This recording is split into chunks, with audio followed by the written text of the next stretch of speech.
Góða kvöldi, kæru vinir. Verið hjartanlega velkomin í loftsalinn í kvöld á annan fyrirlestur Lúther og það er Björgvin Snorrason sem fyrr sem heldur fyrirlestrana.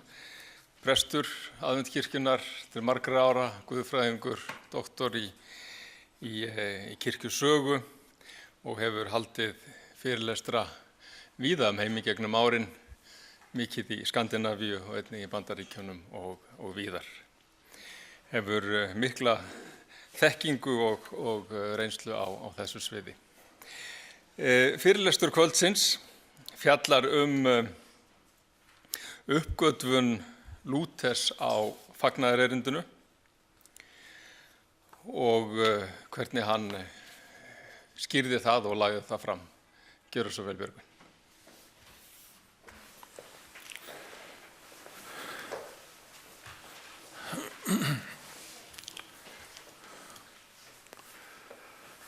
Já, komið öll blessuð og sæl og verið hjartanlega velkomin þrátt fyrir að veðrið sé ekki að gæla við okkur og ég vona að við getum átt hér góða stund og það er ekki vegna þess að ég er að flytja eitthvað, heldur vegna þess að við erum að rekja sögu Lúthers frá því að hann er svo örvæntingafullur að hann veit ekki sitt rjúkandi ráð þangað til að hann finnur fyrirgefningu Guðs í Kristi og þá finnst honum að hann gangi inn hlið paradísar. Þannig að ef að ég ætti mér óskaefni sem það síðasta áður en ég hrykki upp af, þá myndi ég vilja flytja efnið í kvöld og hvernig Lúther færði okkur þennan stórkostlega sannleika. Skulum sjá, ég fór nú aðeins svo langt. Já, það eru 50 ár frá því að það kom flott grein Lúther á 450 ára afmæli siðbótarinnar og á þess að við séum að rekja það neitt nánar að þá er höfuðinntak greinarinnar sú að Martin Luther breytti gangi heimssögunnar. Og þegar maður les tímarit og bækur á þessu ári sem út hafa komið á þessu ári, þá er ennþá þetta skoðun höfunda greinana og líka bókana. Og hér er norskt sagnfræðirit sem er mjög gott og mjög áreiðanlegt og ef við lesum þarna síðustu setninguna að þá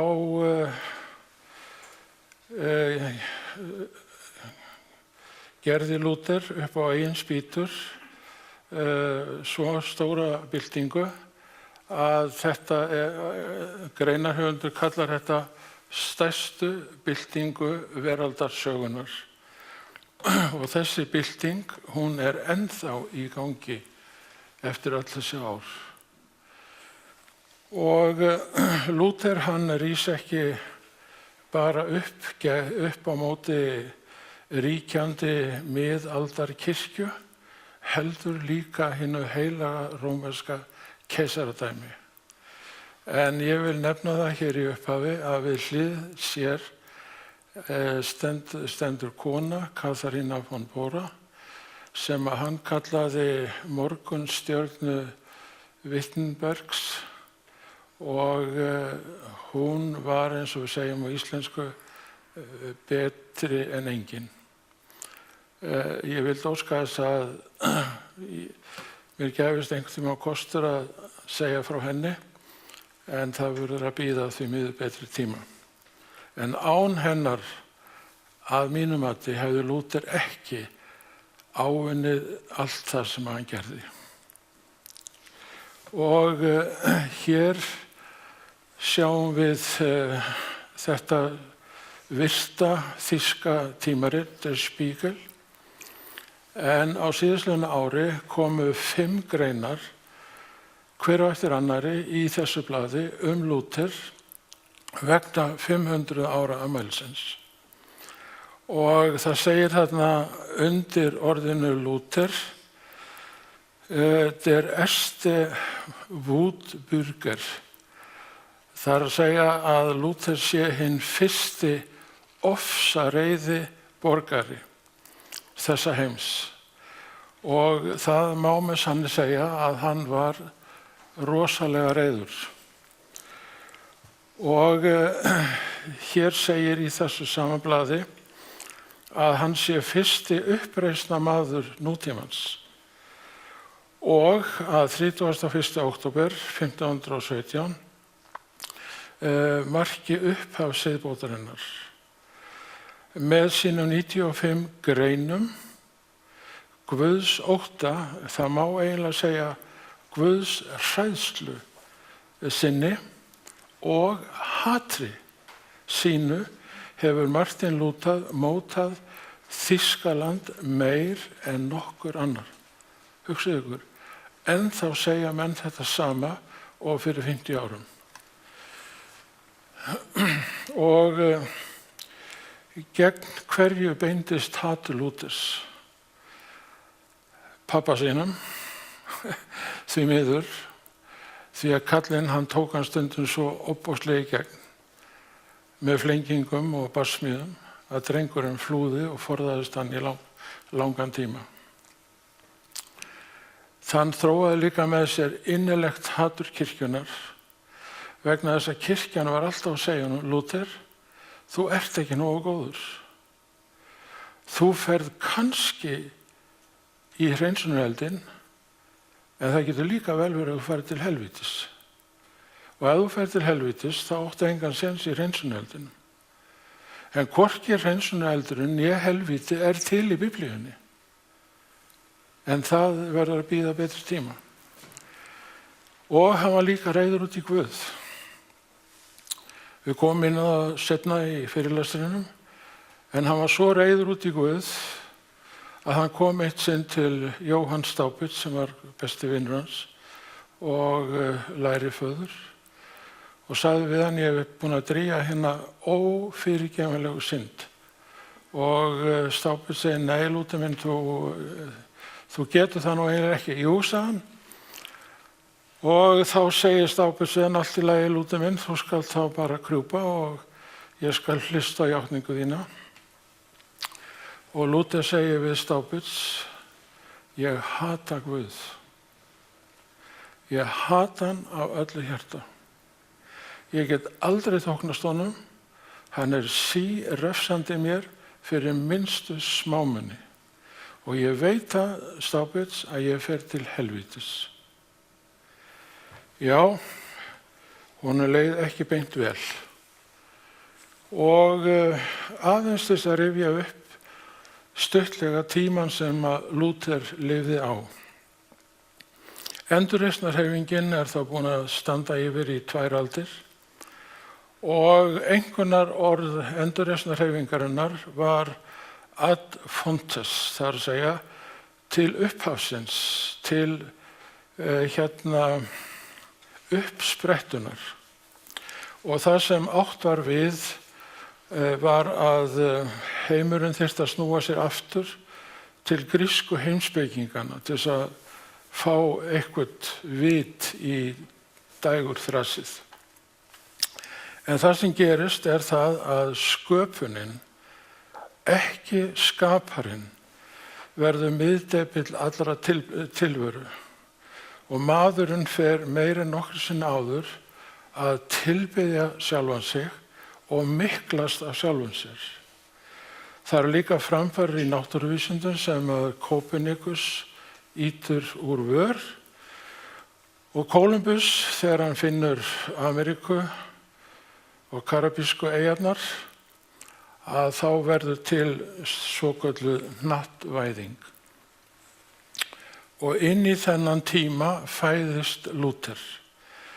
Prentlistinn þá komin í gagnið og það gerir það verkum að bækur Lúthers og rit dreifast út alla jarðir eins og eldur í sinnu. Ottómanarnir, þeir ógna hinu kristna heimi.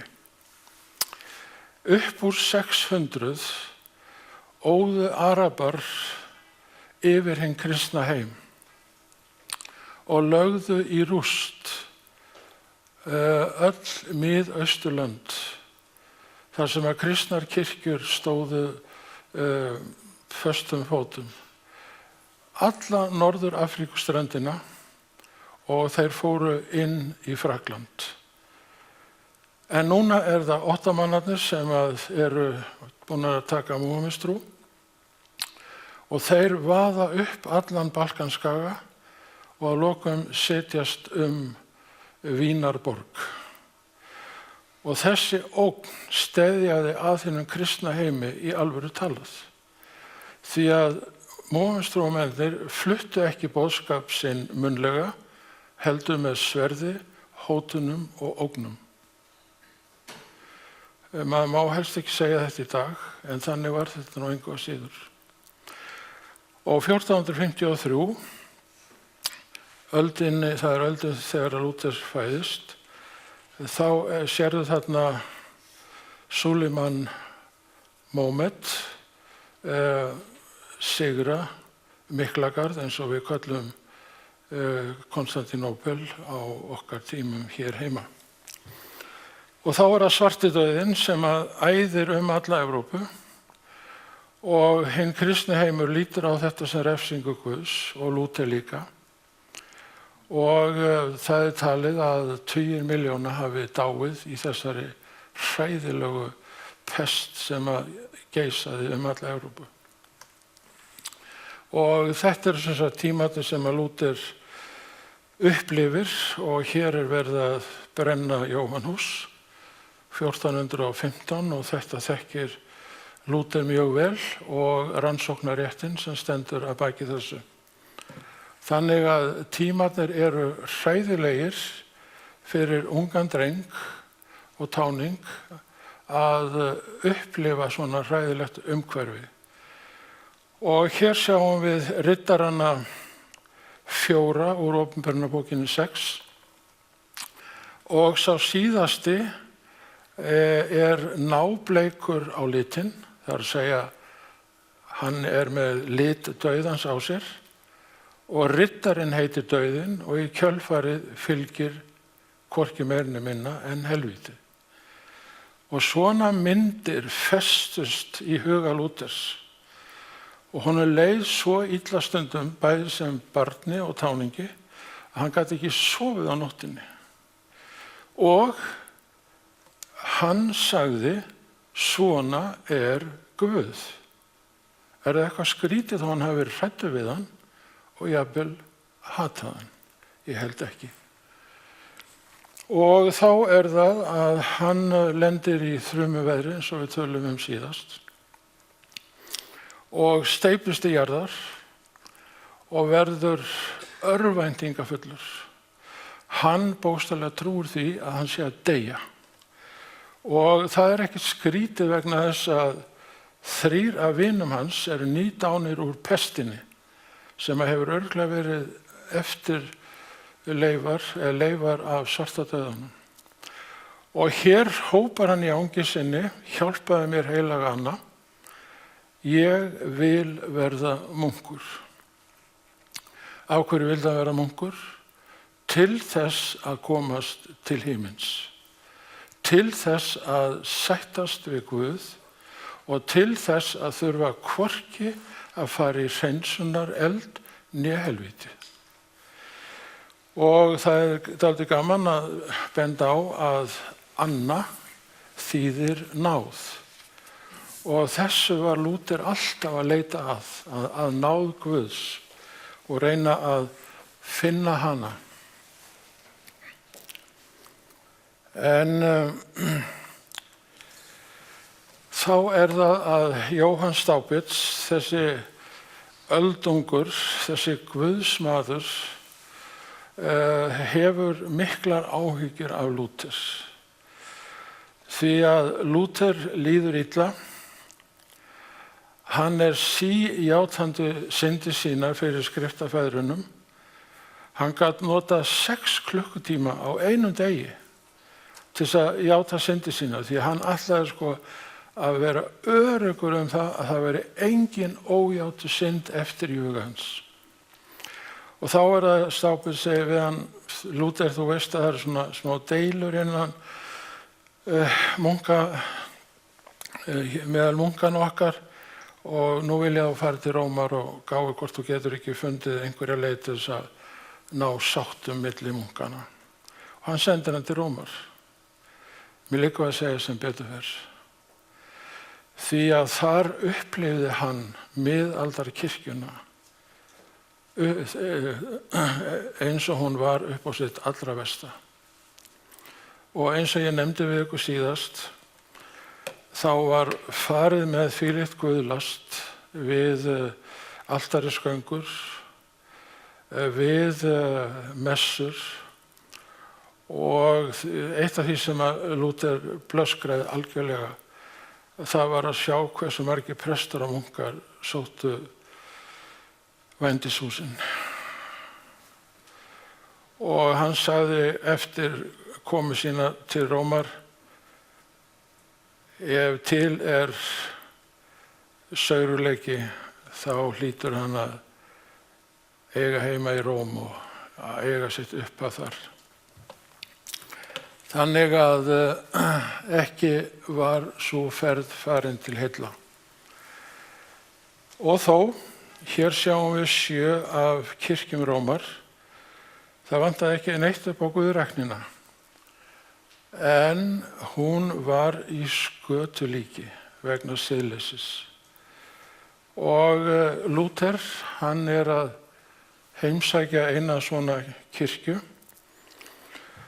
og að skríða upp svokallaðar Pílatus-tröppur sem að eru líka nefndar hinar heilögu tröppur.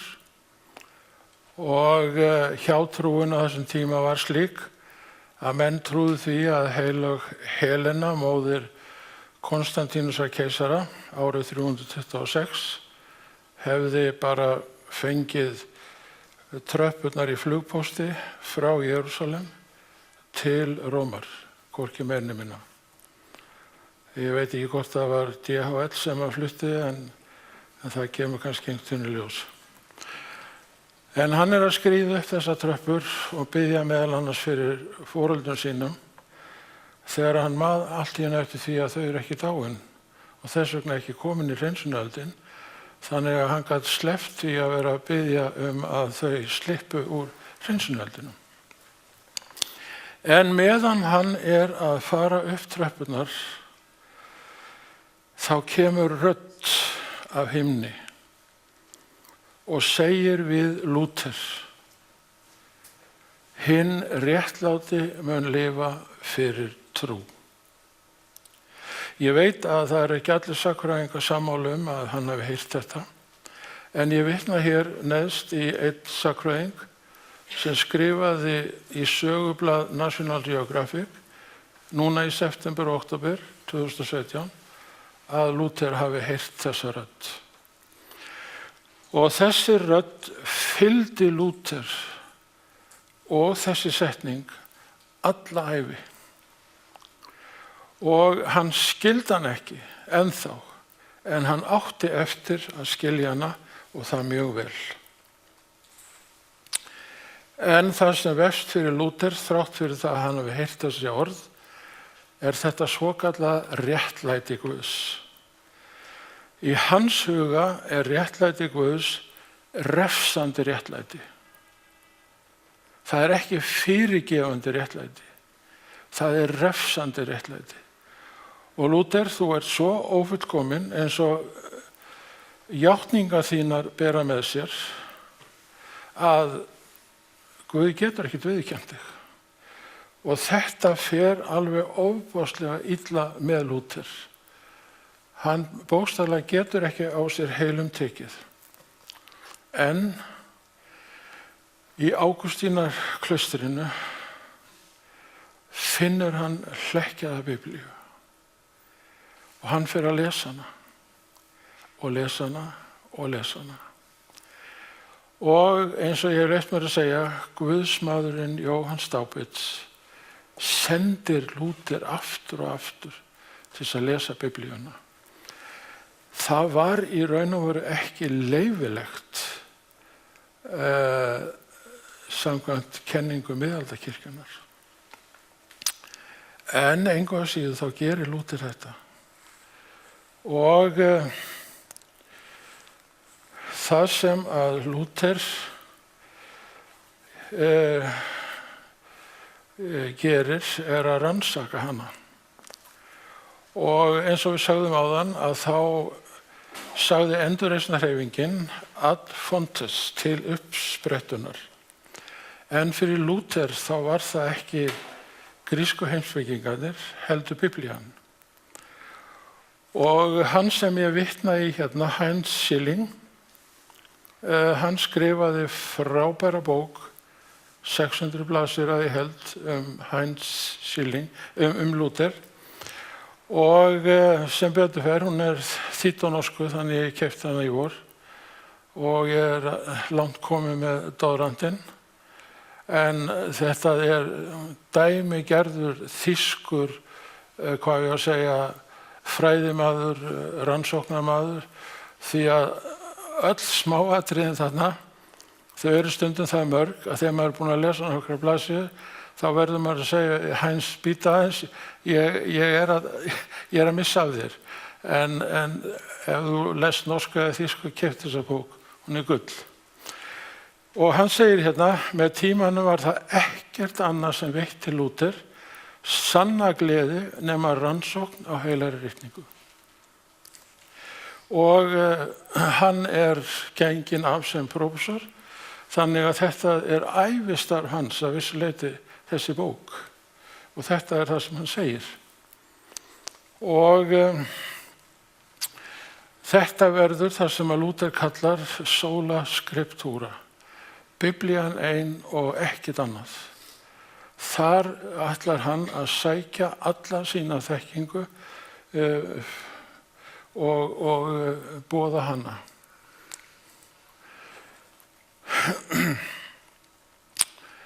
Já, þetta er aftur Heinz sem að segir að Lúther hafi sótt alla sína stjórnmálalegu, pólitísku þekkingu til Biblíunar, sérstaklega til Gamla testamentisins, en reynda líka til hinnar kristnu hefða að svo miklu leyti sem hann viðurkenndi hinnar kristnu hefðir. Ég verði eiginlega að fá að skjóta því inn hérna að keltarnir sem áttu með sér frumkristni frá fyrstu öldum til ársins 597, þeir notuðu Gamla testamentið og sérstaklega Mósebækurnar til þess að semja sanngjörn lög þegnum Írlands og Bretlandseyja til handa. Og hver veit nema þeir hafi komið hingað löngu fyrr en víkingarnir með þessa þekkingu með sér. En þar fundu þeir sanngjarnt þjóðfélag sem alltaf bauð fyrst upp á sáttir, fyrirgefningu, áður en það þurfti ef til vill vegna síafbrota manna að grípa til refsiaðgerða. Mér finnst þetta stórmerkilegt. Já, hann er komin í klaustur í leit að réttlæti Guðs. Og Lúther var ótrúlegu fræðimaður. Skólaspekin svokallaða var alls ráðandi í háskólanum í Frakklandi, Þýskalandi, Ítalíu á þessum tíma og annar staðar. En takt eftir því sem hér segir, og það er Friðrik J. Bergmann í bókinni Trú og þekking sem segir: Biblían var skólaspekingunum auka atriði. Og hann bætir við: þeir notuðu Biblíuna til þess að búa til skritlur. Og þeir hlógu að guðspjöllunum og kraftaverkunum og höfðu það í flimtingum. Og þeir töldu grísku heimspekingana og bramaprestana jafn innblásna og rithöfunda Biblíunnar. Og þetta þurfti Lúther að fara í gegnum. Hér kemur eitt nafn í viðbót og við förum bara hratt yfir þetta. Lombardus var eitt sem að drottnaði yfir skólaspekinni og hér kemur Scotus og Occam og Occams heimspeki þurfti Lúther að nema sem táningur og svo hérna Aquinas sem var mjög stór og mikill innan skólaspekinnar og hér það 4. september takt eftir árinu 1517 að Lúther skráir 97 greinar og hengir þær upp á kirkjudyrnar. Hvað vill hann með þessum greinum? Jú, hann hafnar algjörlega skólaspekinni. Af hverju? Af því að hún ekki bara hendi Biblíunni út en gerði rungandi grín af henni. En þetta hafði engin áhrif, þó að hann hafi mótmælt skólaspekinni. Því að skólaspekin, hún skipti í raun og veru engu máli. Hún var í fræðimannanna fílabeinsturni sem alþýðan hafði engan áhuga fyrir. Og það sem svolítið merkilegt við Lúther, þó að hann hafi kennt siðferði Aristótelesar, þá hafnar hann líka heimspeki Grikkjana. Og hann hafnar svokallari réttlætiskenningu heimspekingana. Af hverju gerir Lúther þetta? Af því að hann treysti Biblíunni. Og við höfum komið inn á það að miðaldakirkjan var honum fjötur fót. En takt eftir því hvað Biblían segir, eða Páll postuli, sem boðaði kristni meðal Grikkja og Rómverja. Jesús Kristus og fyrirgefning hans hneyksli meðal gyðinga og algjör heimska meðal heimspekingana. Og það eins og Lúther vilji segja, hvað höfum við þá með heimspekingana að gera? Þá það að Lúther vígður til press og fyrsta altarisgangan sem að hann stendur fyrir sama ár, 2. maí. Pappans, hugsið ykkur, kemur í heimsókn og verður viðstaddur vígsluna, kemur með fúlgur fjár til þess að gefa til kirkjunar, en hann og sonurinn höfðu ekki talast við í 2 ár. Þeir voru báðir jafn reiðir og hvor út í annan. En nú fer aðeins að rofa til í þessu öllu saman. Þá það að Lúther beðinn að koma til Wittenbergar-háskóla sem að Friðrik Vitri nýbúinn að stofna og þar kennir hann siðfræði Aristótelesar. Og skulum sjá, hér það að hann kemur í klaustrið í Wittenberg og þar alla ævi. Og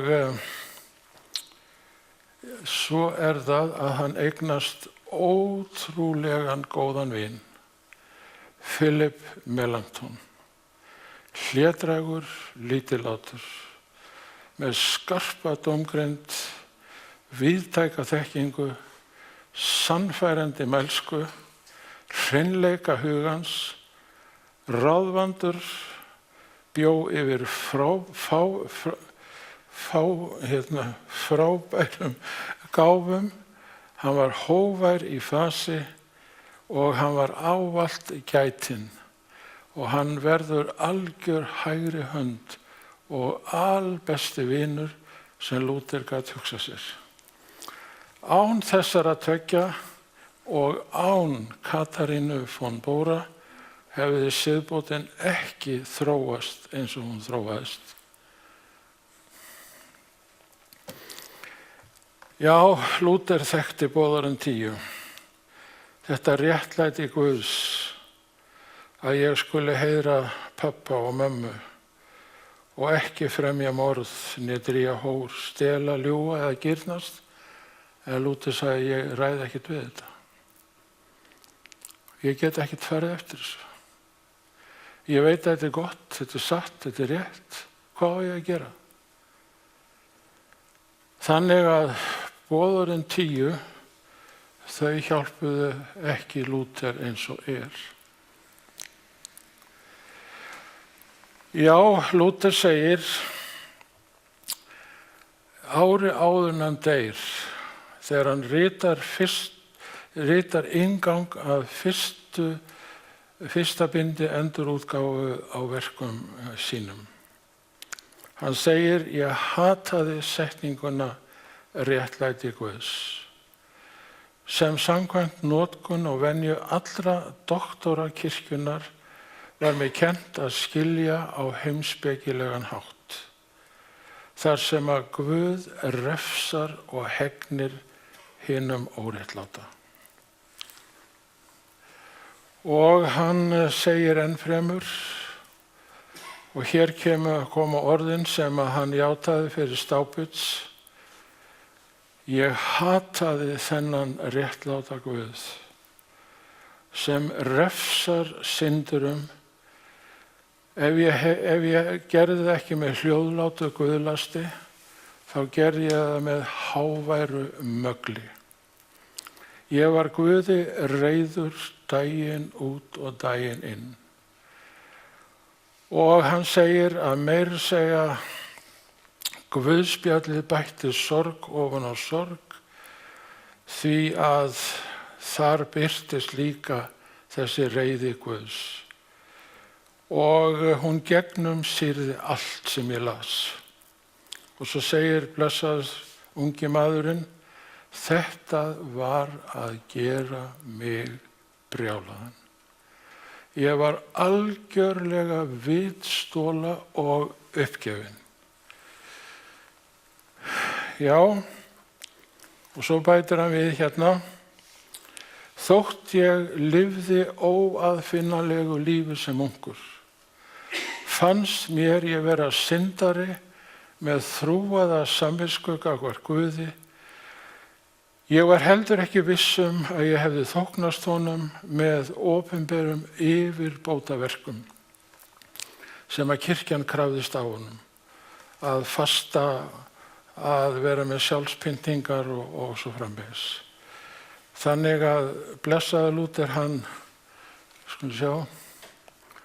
hann var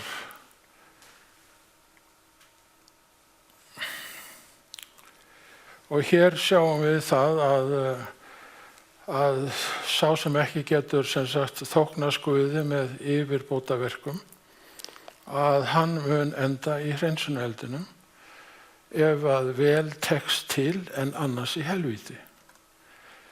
Og þetta er tekið úr kaþólskum fræðum á íslensku og það er imprimatúra á þessu sem þýðir að þetta sé rétt kenning samkvæmt kaþólsku kirkjunni.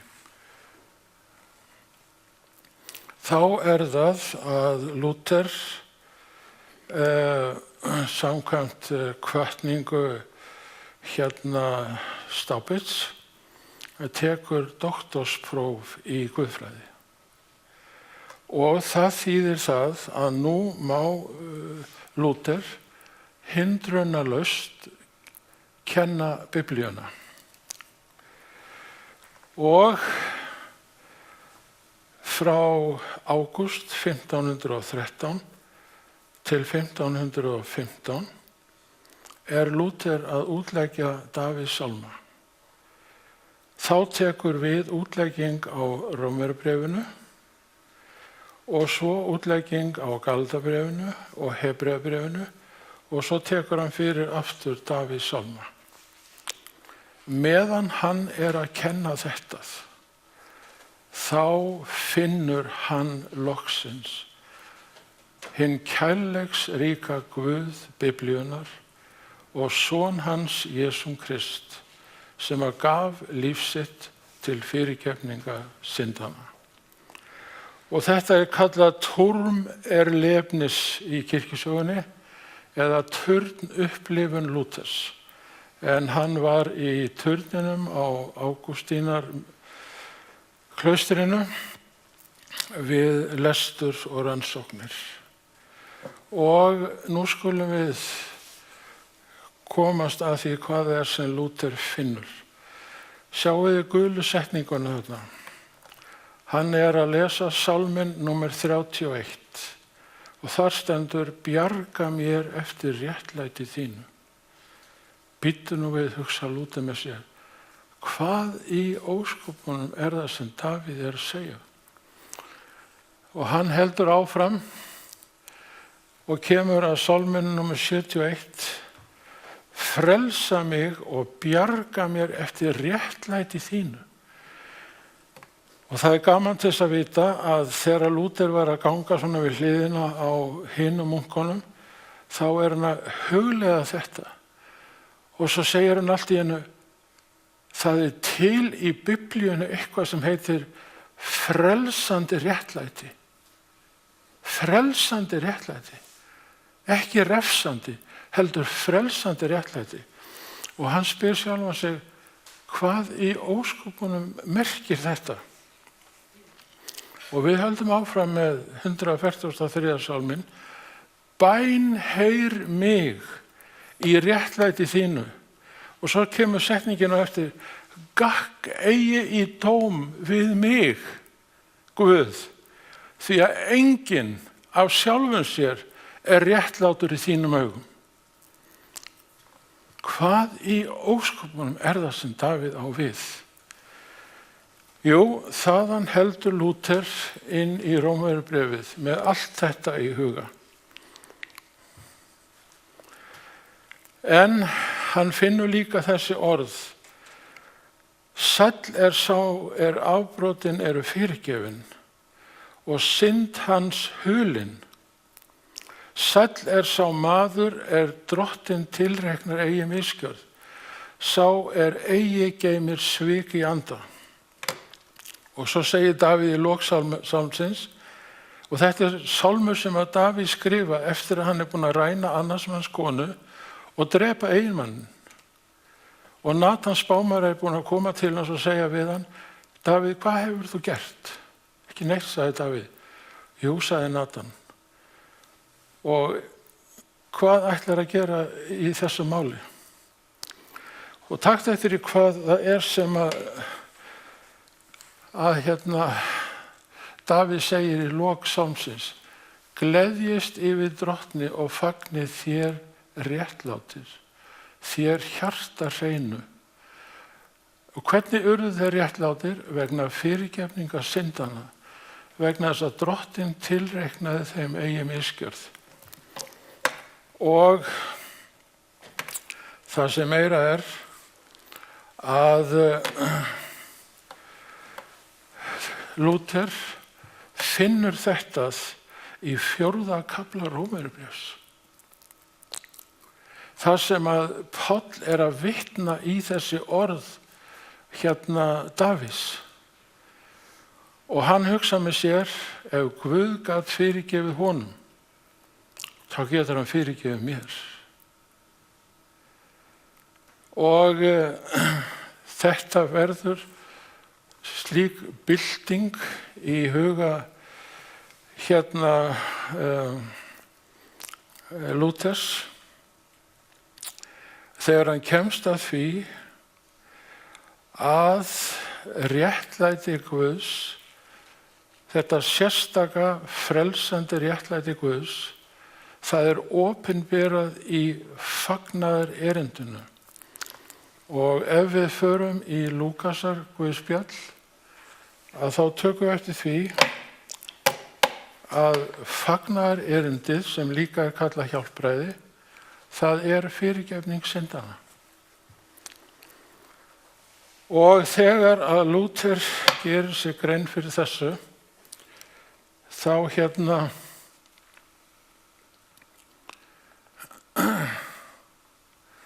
segir hann eftirfarandi orð, og þetta eru orð Lúthers sjálfs þó svo að þau sé ekki í gæsaleppum.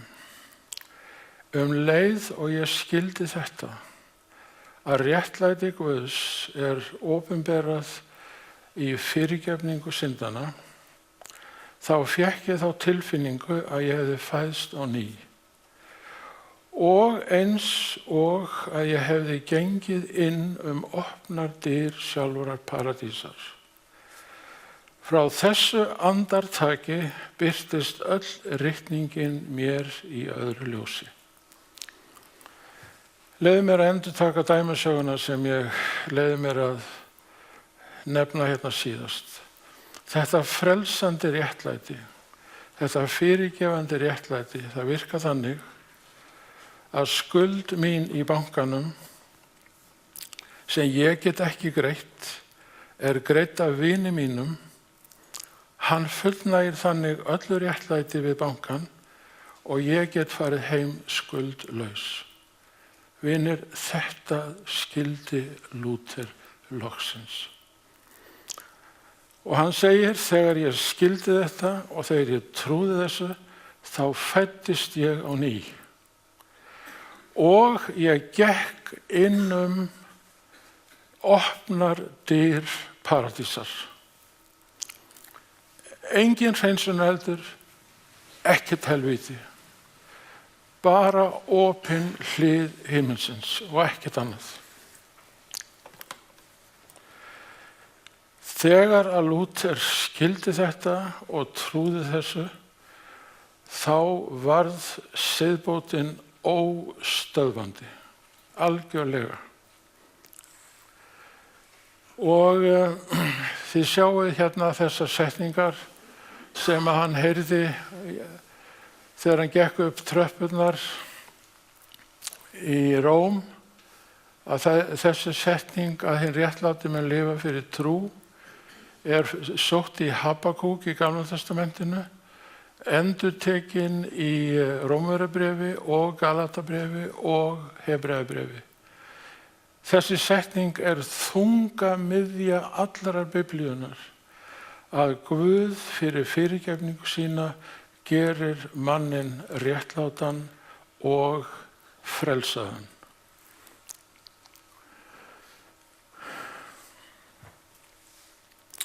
Ég tók hérna með til gamans.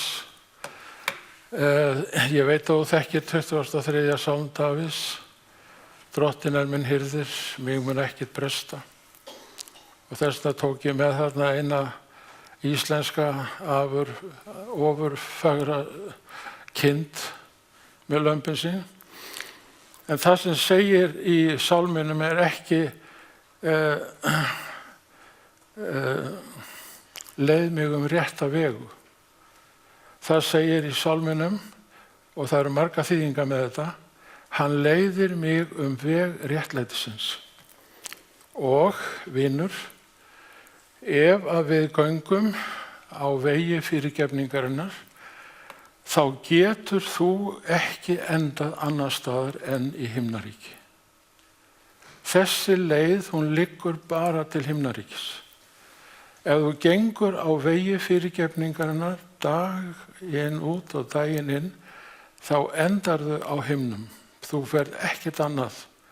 Og þetta skildi Lúther og þetta var honum lífsviðurværi.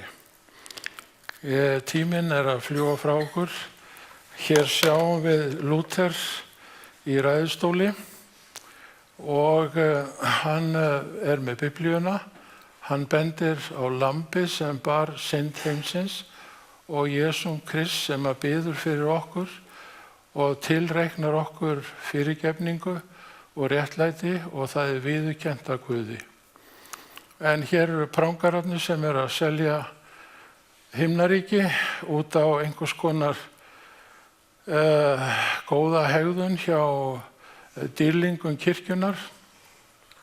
Guð síreiður, munkarnir reyna að sefa hann en það gengur illa og hér Tetzelblessaður að reyna að telja fólk í trúum að með því að kaupa aflátsbréf að þá sé himnavistin örugg. Þetta er klaustrið þar sem að Lúther fór í að lokum. Hér er Jóhann Staupitz og mér langar til þess að fá að lesa þessi orð sem eru höfð eftir Lúther. Hefði ég ekki átt doktor Staupitz að, sagði Lúther, hefði ég löngu hrapað í helvíti. En hann var alltaf að benda honum á Jesú Krist, á Biblíuna og þar fann Lúther frelsara sinn. En Péturskirkjan í Róm, hún var í miklum vanda, vandaði pening, skuldaði Jakob Fugger gríðarlegar upphæðir og þess vegna, og reynda líka Albrecht kardináli, og þess vegna var aflátssalan eins öflug í Þýskalandi því að það var velmegunartímar í Þýskalandi á þessum tíma. Hér sjáum við banka Fuggers og bæði Pávinn og kardinálinn skulduðu rosalegar upphæðir og þess vegna sendu þeir Jóhann Tetzel til þess að selja aflát. Þú gast meira að segja keypt aflát fyrir ódrýðar syndir.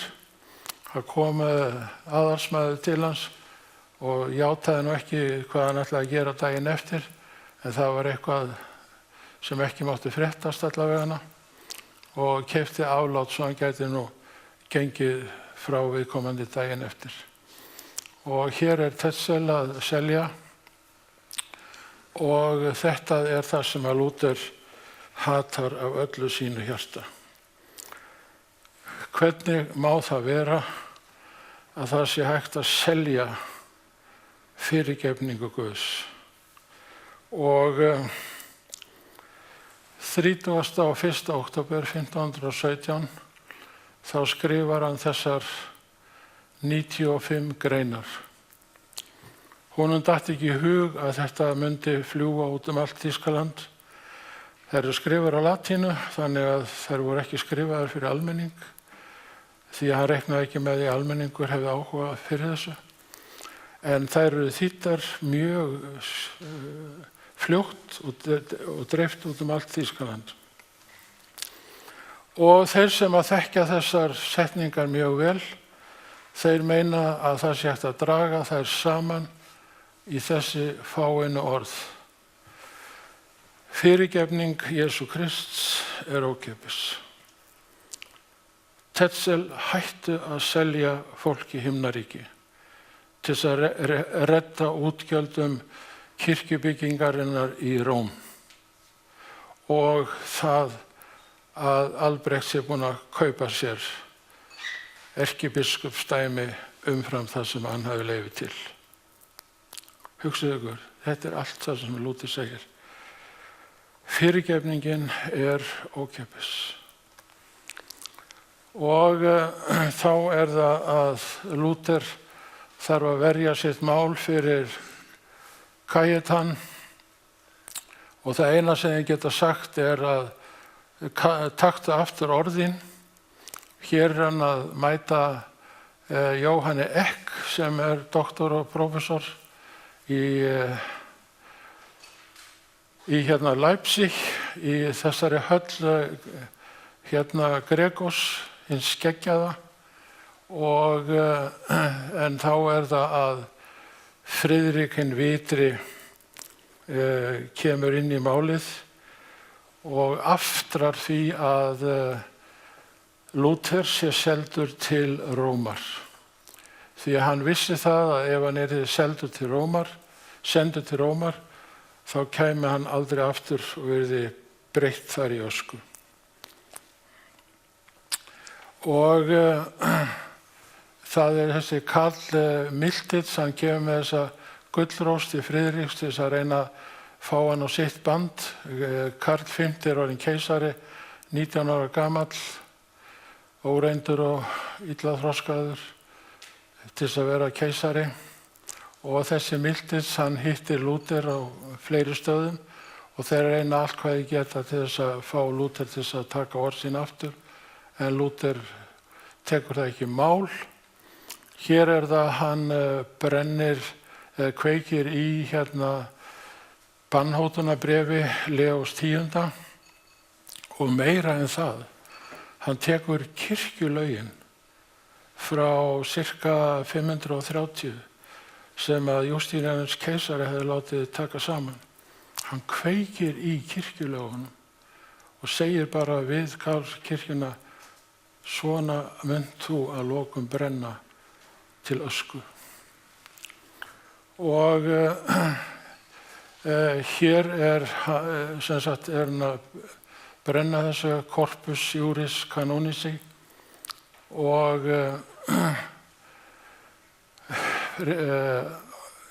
í janúar árið eftir þá hann bannferður, sem þýðir það að hann fer ekki eins og í hreinsunareldinn, hann fer beint til helvítis. Þá það hann skrifar hérna 3 rit. Ég ætla að segja fáein orð miðritið, hina babylónísku herleiðingu kirkjunnar, því að þar hafnar Lúther algjörlega altarisgöngu kaþólsku kirkjunnar og telur hana óbiblíulega og á engan hátt réttlætanlega.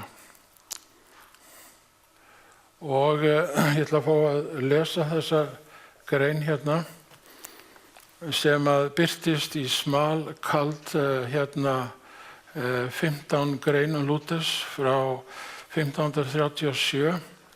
Hann segir hérna: eins og kardináli Campegius sagði í Augsburg 1530, hann vildi fyrr láta rífa sig í tætlur fyrir hann léti messuna fara lönd og leiðir, en messan fyrirgefning pressins fyrir syndir sóknarbarnanna. Og Lúther svarar: þannig mun ég einnig með Guðs hjálp fyrr láta umbreyta mér í ösku á bálkesti fyrir en ég læt messuþræl með verkum sínum síðan góður eða illur, leggja þau messuverkin að jöfnu eða gera þau æðri Herra mínum og frelsara Jesú Kristi, sem sagt við Lúther og Campegius erum og verðum eililega aðskildir og andstæðir. Og hann endar málsgreinina með því að segja: þeir gera sér áreiðanlega grein fyrir því, þar að segja kaþólikkarnir, að hverfi messan verður páfadómur rústir einar. Áður en þeir leyfa þess að eiga sér stað, munu þeir deyða okkur alla ef þeir gætu. Ég verð aðeins að fá að staldra við hérna bara augnablik. Kaþólsk kirkja heldur því fram að presturinn getur breytt brauðinu í hold Jesú Krists og víninu í blóð hans. Þannig það presturinn sem fyrirgefur en ekki Jesús Kristus. Og í Lúther segir: fyrr læt ég breyta mér í ösku en að ég viðurkenni þessa messufórn. Og ef við tökum þessa messufórn frá kirkjunni, þá mun kirkjan hrynja. Og það voru hérna í vor pallborðsumræður og við spurðum fulltrúa kaþólsku kirkjunnar hvort að við sem mótmælendur mættum ganga til altaris hjá þeim. Hann sagði nei. Það þýðir að ég fæ ekki fyrirgefningu syndana og ég fer ekki í hreinsunareldinn, ég fer til helvítis. Og Lúther sagði: þetta viðurkenni ég ekki. En vinir, 31. október 1999 skrifuðu mótmælendur undir að þetta væri leiðin til himnaríkis fyrir hjálp messufórnar kaþólsku kirkjunnar. Og það á að halda upp á þetta núna í október víða og segja: siðbótin liðin undir lok, þetta var allt misskilningur, nú förum við öll í sömu seng. Ég segi bara: Guð hjálp okkur. Og hér segir þessi lútherski prestur og prófessor Wislöff, norskur, að þessi orð sem að ég var að lesa áðan, þau eru óafturkræf loka orð varðandi kaþólsku kirkjuna. Og þá það að Lúther kemur til Worms og það tekið á móti honum sem hetju. Hann með griðarbréf. Hér stendur hann frammi fyrir Allende og Eck og Karl 5. keisara sem 21 árs gamall, og hann segir: ég tek ekkert af því sem ég hef skrifað aftur, ekki neitt. Og fyrsta daginn sem hann mætir hérna, sem 17. apríl, afmælisdagur frumburðar okkar, dótturinnar, 1521, þá hann óstyrkur, óöruggur, það heitt í salnum og hann biður frest til næsta dags. Hann notar alla nóttina í raun og veru í bæn og Guð bænheyrir hann, og þegar hann kemur inn daginn eftir þá hann rólegur, yfirvegaður, sterkur, rökfastur, flytur mál sitt bæði á þýsku og latínu og segir: ég tek ekki stafkrók af því sem ég hef skrifað aftur. Þetta Guðs orð, byggt á Guðs orði, og það hættulegt fyrir kristinn mann að fara gegn sinni eigin samvisku, og ég geri það ekki og mun aldrei gera það. Og hann vissi það, hann Friðrik Vitri, að þeir myndu drepa Lúther. Enda skrifaði Karl 5. konungur, keisari, bréf á frönsku að hann væri útlægur, réttræpur hvar sem hann fyndist. En Friðrik Vitri, hann sendir hermenn sína án þess að Lúther viti af. Spalatín ritari Friðriks, hann veit að þessu, og það settur poki yfir hausinn á Lúther og farið með hann í kastala, og Lúther veit ekkert hvar hann þegar hann kemur þangað, en það Friðrik sem stendur að baki þessu. Og hérna kastalinn, Wartburg. Þangað höfum við hjónin fengið að koma, okkur til mikillar ánægju, en Lúther horfinn, það veit enginn hvar hann nema ekki einu sinni Friðrik Vitri, en vinur hans og ritari Friðriks Vitra, Spalatín, hann tekur pokan af höfði Lúthers, og Lúther verður náttúrulega feginn þegar hann sér hann. En þetta herbergið, og þangað inn höfum við skötuhjón fengið að koma, þar sem Lúther skrifar og þýðir meðal annars Biblíuna. Og hann bætir einu orði við versin í 27. og 28. vers í 3. kafla Rómarbréfs. Hann bætir við litla orðinu allein, solo, að maðurinn frelsist fyrir trú einungis. Einungis fyrir trú á fyrirgefninguna frelsast maðurinn.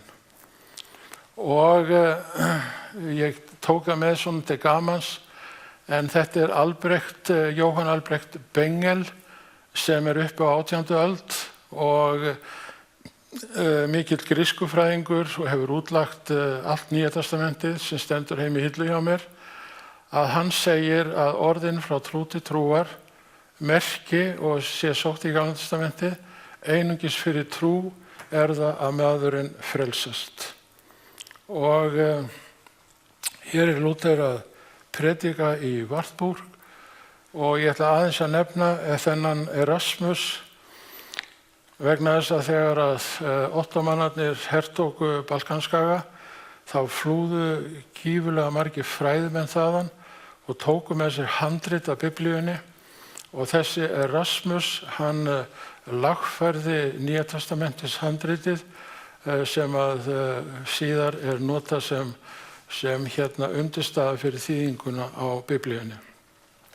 Þannig að hann skipti gríðarlega miklu máli. Hér það því miður að Zwingli og Lúther verða ekki sammála hina heilugu kvöldmáltíð, en þegar framleiðust undir þá urðu þeir nokkuð sammála. Og það sem að Lúther ávallt predikaði var Kristur og hann krossfestur. Fremst á myndinni sjáum við konu hans og börn og hér þessi mynd aftur en ég ætla að nefna það bara stuttlega bændauppreisnina því að Lúther stundum kennt hana og hann skrifar rit á móti bændum en það rit kemur út fyrst eftir að bændauppreisnin garð gengin og hún hafði ekkert með Lúther að gera. Þetta voru öfgasinnaðir kristnir einstaklingar sem hentu Biblíunni á haugana og töldu heilagan anda að tala við sig beint og þeir vildu byltingu og þeir vildu stofna nýja Jerúsalem í Þýskalandi og nýtt ríki undir sínu valdi og Lúther sagði nei takk. Og hér segir hann þessi hörðu orð að bændurnir séu rænandi og myrðandi hópur og því miður hægt að segja það að það var þannig. Jæja, þá það að hann giftist sinni ekki heitt elskuðu Katarínu. Þau voru hvorugt skotin í hvort öðru þegar þau gengu hjónaband. En ástin, hún kom og hún varð öllu yfirsterkari og það alveg yndislegt að lesa bréfaskipti þeirra og þá miklu virðingu sem þeim báru fyrir hvort öðru og þann innileik sem að birtist í bréfunum. Og Katarína, hún var ekki nein venjuleg kona og þau erfa allt klaustrið og ég segi bara Guð hjálpi Katarínu að þurfa að taka til eftir að munkarnir fóru. Það var ein svínastía út alla jarðir. En þarna bjuggu þau alla sín ævi og þar tóku þau á móti fjöldanum alla af stúdentum og gestum og ég veit ekki hverju. Og ég setti inn þessar dúfur þarna því að ef heilagur andi var yfir nokkrum þá var hann allavega yfir þessum elskulegu hjónum. Og þau eignuðust fyrst Hans sem gerist lögfræðingur, þá Elisabetu sem deyr 8 mánaða gömul, þá Magdalenu sem deyr 13 ára gömul í fanginu á Lúther. Og eftir að hún dáin, þá hann aldrei samur aftur, aldrei. Og þú heyrir það á predikunum hans. Þessi eldmóður, hann farinn.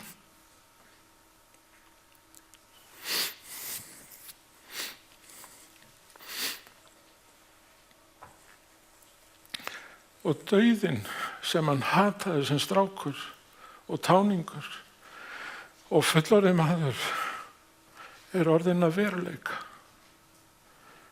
Hún farinn og þó sagði Lúther, Jesús reis upp og hún mun aftur rísa upp og þá verðum við saman alla ævi. Þá það að Martin kemur í heiminn, guðfræðingur að mennt, andaðist 33 ára gamall. Og svo Páll, hann gerist læknir. Á lokum kemur Margareta og hún giftist Aðalsmanni. Lúther var ákaflega skemmtilegur heimilisfaðir, söngelskur, samdi lög, samdi vísur og það var yfirleitt mjög glatt á hjalla. Og hann tala líka það að Katarína hafi verið frábær kokkur. Það ekki ágætt, strákar?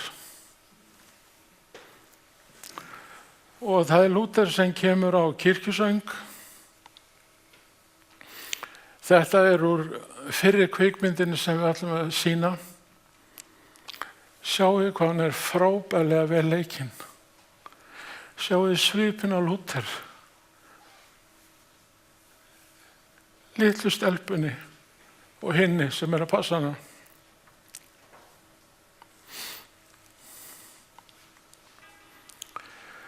Og þá það vinur hans Loft, svolítið skrítið að heita Loft, en ég þekkti smið sem var vinur pappa sem hét Loftur. Hugsaðu ykkur, á 40 árum þá gefur hann út 100.000 biblíur, fyrir utan mörg rit eftir Lúther.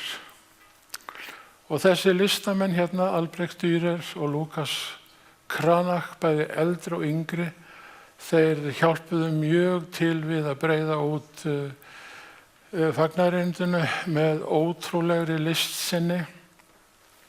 Þetta sjálfsmynd af þeim báðum og þá það að ferðin liggur til Augsburgar og hér játa furstarnir ásamt guðfræðingunum trú sína og sem að finna í játningabók lútersku kirkjunnar, Augsburgar játningin, Augustana. En Lúther fékk ekki að koma þangað, hann varð að vera hér í kastalanum, Coburg, og því að hann var rétt dræpur að hann færi út fyrir landamæri Saxlands. Hér nokkri vinir hans að hjálpa honum við þýðingu á Gamla testamentinu sem kemur út 1534. Hér nokkri vinir Lúthers, Föster, Spalatin, Bugenhagen, Erasmus, Justus Jonas, Kaspar og Melanchthon og Crucier. Ég veit ekki hvort ég má skjóta hérna, en það var siður í þá daga að það stæði einhver í dyragættinni eftir brúðkaup þegar brúðhjónin gengu inn í svefnherbergið að gá hvort þau færu bæði upp í rúmið. Og það sagt að þessi Justus Jonas hérna, hann hafði verið valinn til þess að standa í gættinni og gá hvort að þetta væri ekki allt í lagi. Má maður ekki segja svona? Ég hef svolítið gaman að svona smáatriðum. Og hérna Hallakirkjan í Wittenberg og á turninu stendur vor Guð borg á bjargi tröst. Býtu nú við, getum við fengið myndina aftur hérna, síðustu. Ég þarf eiginlega að fá hana eftir. Kemur hún ekki? Já, sjáu þessa setningu hérna. Þetta mjög góður guðfræðingur og kirkjusakrængur Ellen G. White sem segir Lúther: þessi réttláti maður. Af hverju gat hún sagt þetta? Af því að hann trúði að fyrirgefning Guðs væri ókeypis. Allir í Biblíunni sem eru kallaðir réttlátir, þeir eru réttlátir fyrir trú á dauða og upprisi Jesú Krists. Má ég segja að lokum, Guð blessa okkur öll með fyrirgefningu sinni. Amen.